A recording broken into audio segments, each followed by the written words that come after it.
पहलगाम हमला सिर्फ एक आतंकी घटना नहीं थी, ये एक जियोपॉलिटिकल शतरंज की चाल है जिसमें खिलाड़ी हैं पाकिस्तान, मास्टरमाइंड है चीन और अफसोस किनारे खड़ा है भारत का ही एक वर्ग, विपक्ष। ऐसा कहने की वजह आगे जान जाएंगे।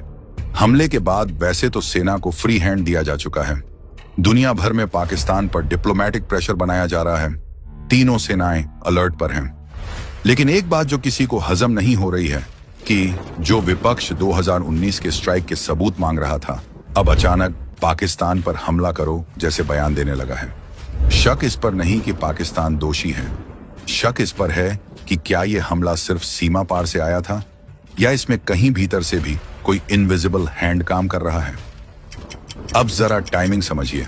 मोदी सरकार ग्लोबल मंचों पर लगातार मजबूत हो रही है। पाकिस्तान आर्थिक रूप से दिवालिया है, चीन की BRI लड़खड़ा रही है, CPEC ठप पड़ा है, इंडो पैसिफिक में भारत एक मजबूत खिलाड़ी बन चुका है। अमेरिका ने चीन पर 245% टैरिफ लगाकर उसकी मैन्युफैक्चरिंग को झटका दिया है और अब कंपनियां भारत की ओर रुख कर रही हैं। यानी भारत बन रहा है अगली मैन्युफैक्चरिंग सुपर पावर।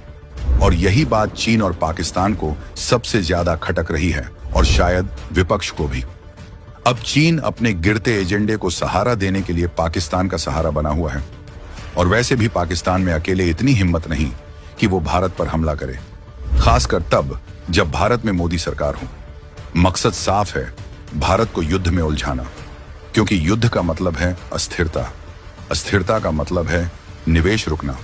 जो रोड, पोर्ट्स, एयरपोर्ट्स, यूनिवर्सिटीज, अस्पताल बन रहे हैं उन पर ब्रेक लगाना और अंत में विपक्ष को चुनावी मौके देना ताकि वो कह सके मोदी जी ने किया ही क्या।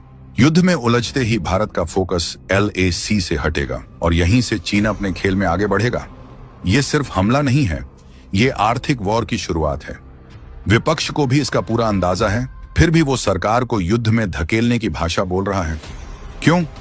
ताकि मोदी सरकार का सबसे बड़ा वादा, भारत को तीसरी सबसे बड़ी आर्थिक महाशक्ति बनाना, अधूरा रह जाए।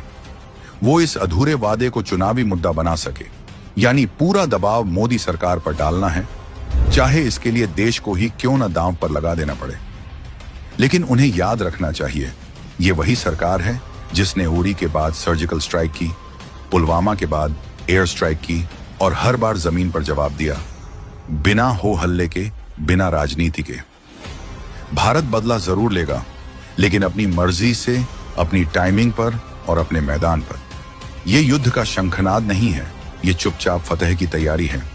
इस बार